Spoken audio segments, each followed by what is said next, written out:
So happy birthday. I live in Northern Ireland, middle of the Mourne Mountains, quite a rural area. You'll find me at the mountaintop most weekends. I have multiple cats, have always been cat crazy, John. Have had any up till about 12, maybe low 3. That's about the minimum I've ever had. Very good. I've been working in the retail sector, as you say, for 20 plus years at a senior level. And I'm now working as a coach and consultant with the OnLegs Agency, which was set up about 3 years ago.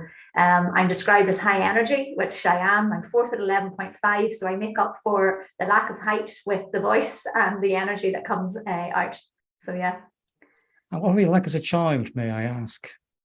Difficult, I'd imagine, for her mother and father trying, but rebel with a cause. That was always my kind of nickname, rebel with a cause. So when people decided to smoke, I decided not to smoke. When people decided to not go to school, I decided to go to class. So I always went against the grain, and I've brought that into the retail on legs and the OnLegs Agency as well. It's definitely against the grain. But it would have been quite high energy, probably tomboyish, did turn the pram into a go-kart, had no interest in the doll, and pushing that around the park. So yeah. Very good. And you've worked in the retail sector for a long number of years. What sort of personalities best suited to the retail sector? Because I can only imagine it's a very pressurized environment, very target oriented. Yeah. Actually, I've thought about that question a lot. It's something that comes up a lot. And when I think about my time in retail over the 20 years, my personality probably changed quite a bit, John. I would have been in my early days highly KPI driven, target driven. You must get the numbers, charging ahead and trying to drag the team with me. And I think as the years went on, I probably softened, but I probably became a lot more aware of the high pressure, the long hours. And just because I was up for that doesn't mean everyone is. You can't expect everyone to work crazy hours all the time. So that's when empathy really kicked in to my role. That realizing that not everyone's the same, realizing that you can't charge ahead and leave the team behind. So certainly in the latter years, bringing that positivity and high energy, that never left me. That was always there, but coupled with the empathy, that became, I think, my way to go. And I think that's why I was successful within the business. And certainly it's something I see lacking within the business at the minute. I see a lack of empathy. Very good. Now, you worked for a number of years with a UK multinational retailer. You also worked as a very senior level with Best Menswear Retail Director, I believe. Mm-hmm. What motivated you to leave full-time employment and to start your own consultancy business? Very scary. So I'm not going to sit here and say it was easy. It wasn't easy. If I'm being really honest, I started the OnLegs Agency 3 years ago, but the idea for that was 10 years old. So that's how long it took me to really, get to that stage. I suppose there was two things. I wanted to really protect my CV, John. I wanted to make sure I had the right amount of experience and the right amount of consistency so that when I stepped out as a consultant, I had credibility. So I was working probably for the last 10 years on the CV, making sure that I was getting the right sort of experience, getting the right sort of exposure, so that when I stood out, I was stepping out pretty much with clients straight away. The motivation behind it, well, back to the childhood, I never liked my wings being clipped. I'm a free spirit, and I knew that I would never be able to totally be me being employed by somebody else. So if I wanted to be totally unadulterated Kate Rooney, I had to go out as Kate Rooney by herself. And that was the main motivation. I knew I had something to bring and I wanted it to be mine. And prior to launching the OnLegs Retail Agency, what fears were in your mind before you launched that business? Financial was probably one of the main ones. You've got a mortgage, you've got car payments, all the usual. So you're wondering, what am I going to do if I don't have clients on the second month or third month? What if there's no salary coming in? Because there is no salary coming in. You don't have a guaranteed income. And that was probably one of the things that held me back, through the years. And then the imposter syndrome kicks in a little, John. Gosh, I can do this for somebody else, but can I do it for myself? Will people really want to hire me, Kate, when I'm not Kate Best Menswear or Kate Pro Mod or Kate JD, just Kate? So that was a big fear as well, John. I think what you're getting at there is that there's two issues. Firstly, you talk about the fact that when you work in full-time employment as an employee, even at a senior level, your salary is there every month for you. Absolutely. When you work for yourself, that salary is not automatically there. You need clients who are going to pay you to make your business profitable so you can pay yourself a salary. And that's a big issue for a lot of business startups, is they tend to underestimate their value to get clients. Absolutely. The business is getting clients, but it's not profitable. Yeah. That's a big issue. And secondly, you talk about the fact that you're no longer just Kate Rooney, you're Kate Rooney, retail consultant. And you wonder to yourself, do people see value in you and in your services? That's Absolutely. a great point to make. Yeah. Apart from that, you've launched retail, OnLegs Retail Consultancy. What thoughts or fears came into your mind after launching the business? That my story here probably is very different to most.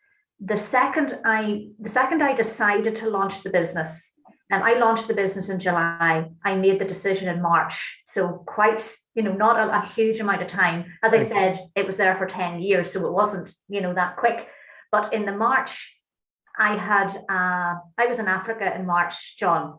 I was in Zambia with a friend, and I was on a beautiful lake. And it sounds, nearly made up, but I actually have a photograph of this exact incident, and it's just strange that it all happened to come together. I was sitting on a boat. There was the most beautiful sunset that you only get in Africa, those bright red sunsets. And another boat came up, and a person in that boat asked me what I did. And when I went to say what I did, I choked up. I couldn't say it. And the reason I couldn't say it, John, is because I'd already moved on in my head. I was already in the OnLegs Agency. I just didn't realize it. So when I launched the OnLegs Agency, all that fear, all that concern had already left me, because I had already left that job probably a year beforehand. I just did not realize it until that moment. So when I launched in the July, I launched with crazy enthusiasm, crazy positivity. And I had clients almost immediately. Like before I even had my website done, I had clients in the books. So I was one of the lucky ones, John, because I know not everyone, is like that. So all those fears left me very, very quickly. Fair play to you. That's a great achievement, to be quite honest, because I think a lot of people go out there, they have to work very hard to develop their brand. That takes them a lot of time. Yeah. They have to get out there to network meetings. They have to practice and perfect their 60-second pitch, do 10-minute presentations. They have to allow people to get to know them as a person before they get business. And that takes time and effort and a lot of investment. So fair play to you. Yeah. So looking back at your days within the retail industry, what did success mean for you when you worked within the Best Menswears group or any other business that you worked in at the time? For me, it was always the people, John. It was just always the people.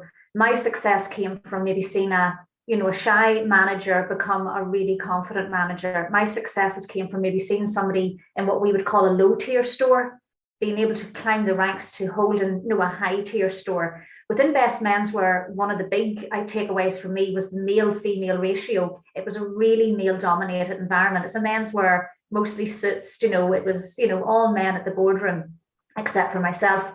And we never had a female hold a top position in the top store. And I fought valiantly for that, because there was a girl who was just amazing. I didn't fight for her because she was a girl. I fought for her because she was good. And when I left, she was holding the top store in Dundrum as the first female manager in that store.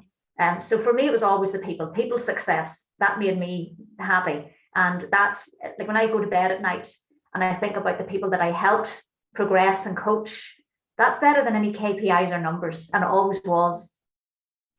I think what you're saying there is you broke through glass ceilings. And that's very commendable and well done to you. So moving on from the paid employment situation, you're now running your own business for a couple of years. What does success look like for you today that you're running your own business? Again, it has never changed. And when you say, like, I've been in business now 3 years, actually this month, John, July, So 3 years. And for me, if I sit down and I think, what was a successful week?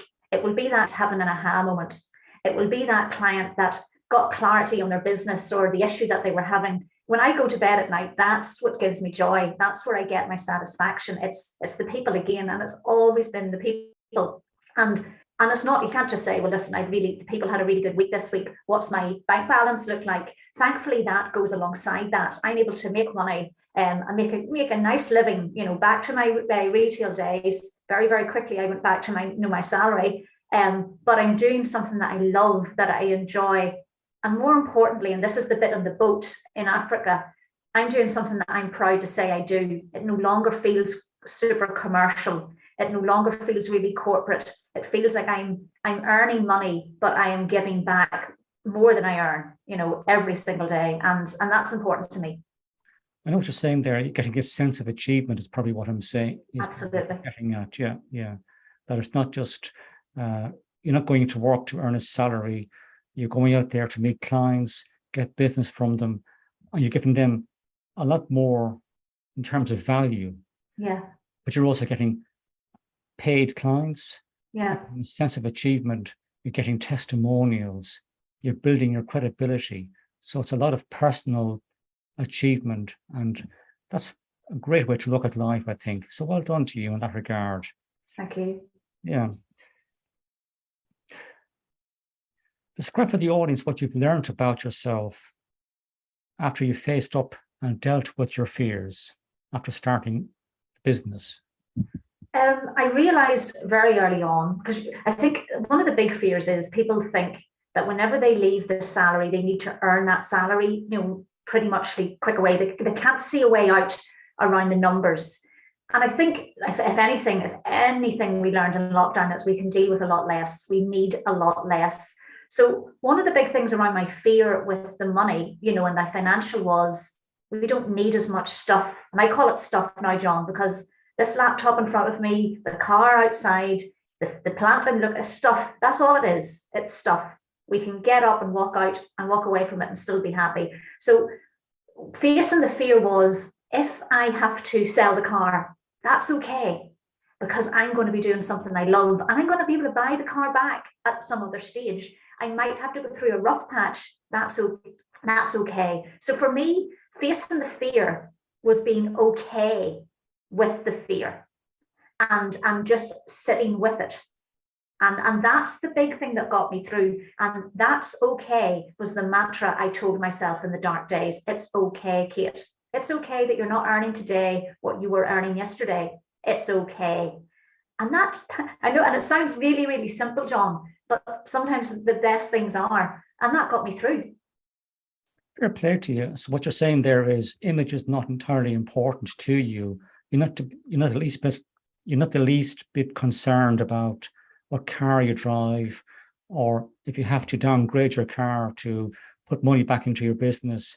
You're not concerned what people are going to be saying about you behind your back, at network meetings.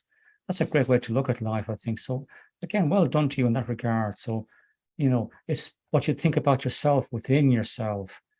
You're not concerned by other people's opinions of you. You're independent, you're strong-willed, and you're focused on developing your business. And I think that's great advice for any want-to-be entrepreneur is don't let negative thoughts get into your head, or don't let failure get into your heart. Don't let people put you off. I think that's what you're saying there. That's very, very good advice. Absolutely, John. Absolutely. Again, other people's opinions won't pay the bills. Other people's opinions aren't going to, push your business forward. So I do yoga, and I do it with a fantastic girl in Uri, and she has a big mantra on the wall, and it's you do you.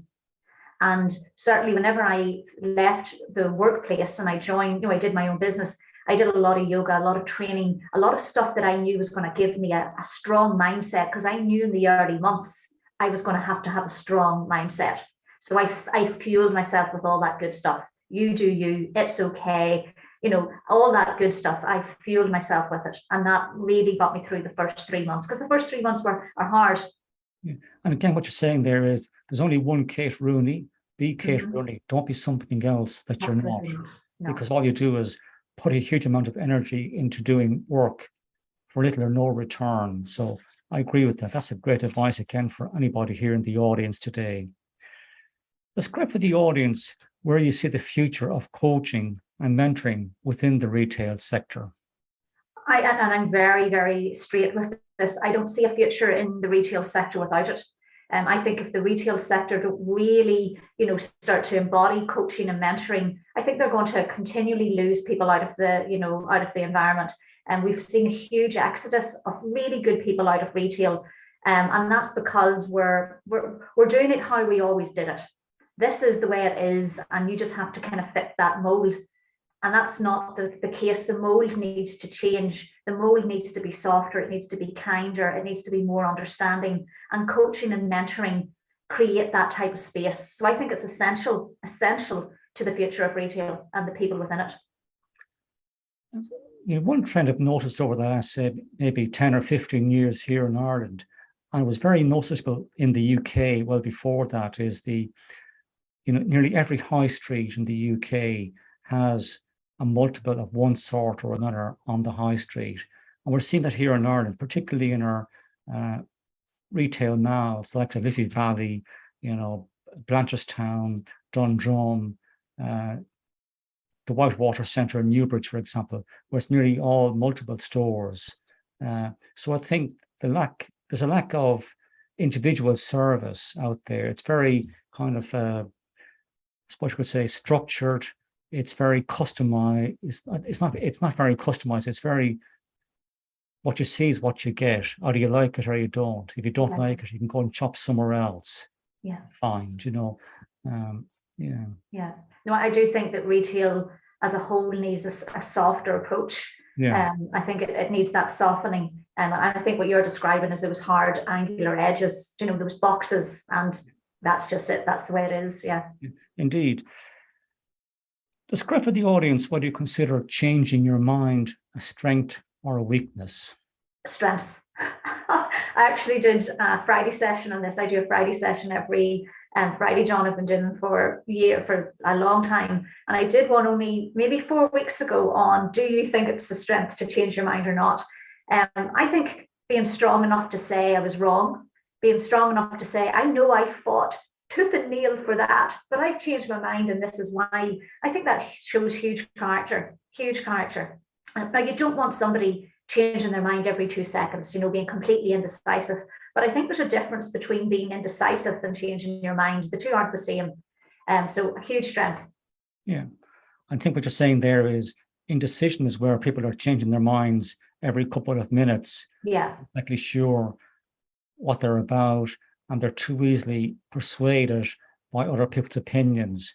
Whereas changing your mind is, you've made a decision to do one thing, you did it, you learn from it, perhaps it wasn't the right thing to do, and you do the opposite in the future. Yeah. Absolutely. Yeah. Just 1 second here. Describe for the audience the emotions you experienced when you achieved individual accreditation with the European Mentoring and Coaching Council. Huge pride. For me, I think, and I don't want to be offensive to coaches out there, but it's not fully regulated as a profession. And I believe it should be, and I advocate that it should be. I think if you're sitting with somebody and you've been paid, to sit with that person needs to be treated correctly. They need to be held correctly. And I certainly thought I was doing a lot of coaching before I did the course. I realized I was doing a lot wrong. And to be honest, John, I could have damaged certain clients, had I not sat through the course correctly. Because it's not about you, it's about the client. And it's very important not to take your bias into the room and your opinions into the room when coaching. And that's what the course taught me. So I felt huge pride and a huge desire to try to get the profession properly regulated. And that's something I am very, very passionate about. Well done to you. So 3 remarkable things I can take away from today's interview with Kate are, firstly, you be you. Don't be somebody else. Just concentrate on your strengths and work on your weaknesses also. Be yourself, be happy in life, and be grateful. Secondly, empathy is so important in business. Today, Kate talked about the fact that at times there's a hard edge within the retail sector, and she's seen over the years the need to develop a much more empathetic approach to employees. And finally, face up to your fears when you're starting a business. Everybody has fears in their mind.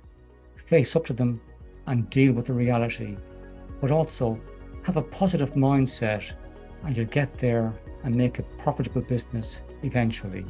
Is there anything else you'd like to say to the audience before I let you go? My whole purpose with the OnLegs Agency is follow your arrow.